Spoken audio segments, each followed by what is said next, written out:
د ورو سوال کړی دی چې یو سړی د ښځې سره د دوبور د طرف نه کوروالی وکړي د شا د طرف نه نو په دې سره د ښځه په ده طلاقیږي او که نه او د دې څه کفاره ده الجواب اول خو دا خبره یې ساتئ چې د ښځې سره د شا د طرف نه کوروالی کول په دوبور کې دا ټکي اوس لګوي په دوبور کې د شا د طرف نه په دوبور کې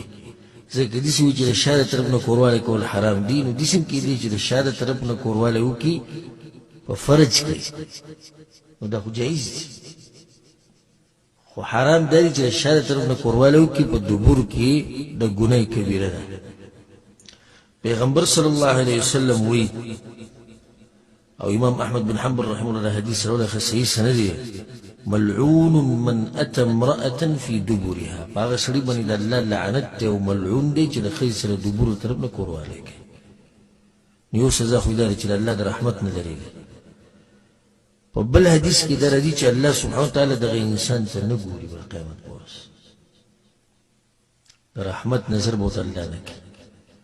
په یو حدیث کې دا راځي امام ترمذي رحمه الله راوړی من اتى حائضا او امرأة في دبورها چا چې د حیض زنانه سره کوروالی وکړو یا د ښځې سره د شا د طرف نه وکړو او کاهنا یا لړ په جادوګر او کوډګر پسې فقد كفر بما انزل على محمد نو د انکار وکړو د هغه قرآن نه چې په محمد صلی الله علیه وسلم نازل شوی نو دا معمولي ګناه شو غټه ګناه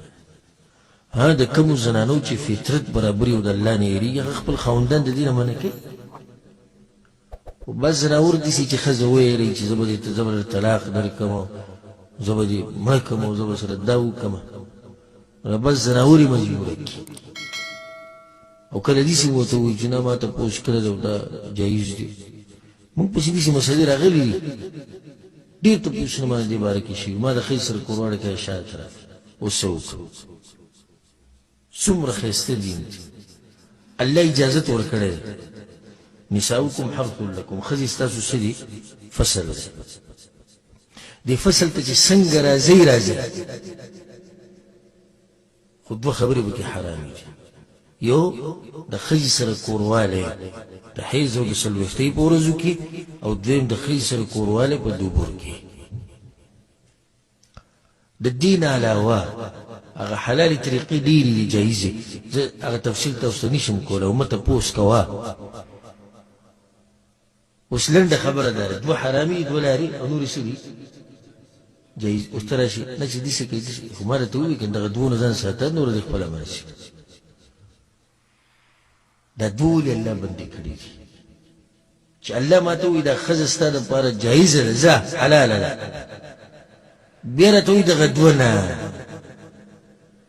څه سوچي چې دا مهربانه ذات دا ښځه زما دپاره حلالۍ دا دوه حرامۍ دا به یې حرامې کړي دا دوه لارې خو په دې کې به څه حکمت وي که نه ګوره اولنۍ خبره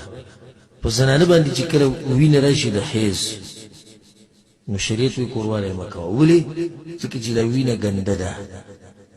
دا وینه ګنده ده حالانکې دا ځای د ګندګۍ نه دی ګورې دا ځای د ګندګۍ نه دی خو د یو څو ورځو دپاره پکې ګندګي راغلې ده تا ته وایي ځان ترې لږ ساته نو چې اوس یو ځای همیشه د ګندګۍ دی هلته څنګه ته شریعت وایي چې او زه ته کوروالی کوم په دغه طرف باندې خو بیا هم دا خبره ساتي چې په دې کې داسې څه کفاره نشته چې پیسې ورکړه یا دومره روجې به نیسي او دغه شیان دې سره ښځه نه طلاقېږي نو ښځه د دې سره نه طلاقېږي خو دا سړی په ګناه کبیره کې واقع دی او ملعون دی زنانو ته شریعت دا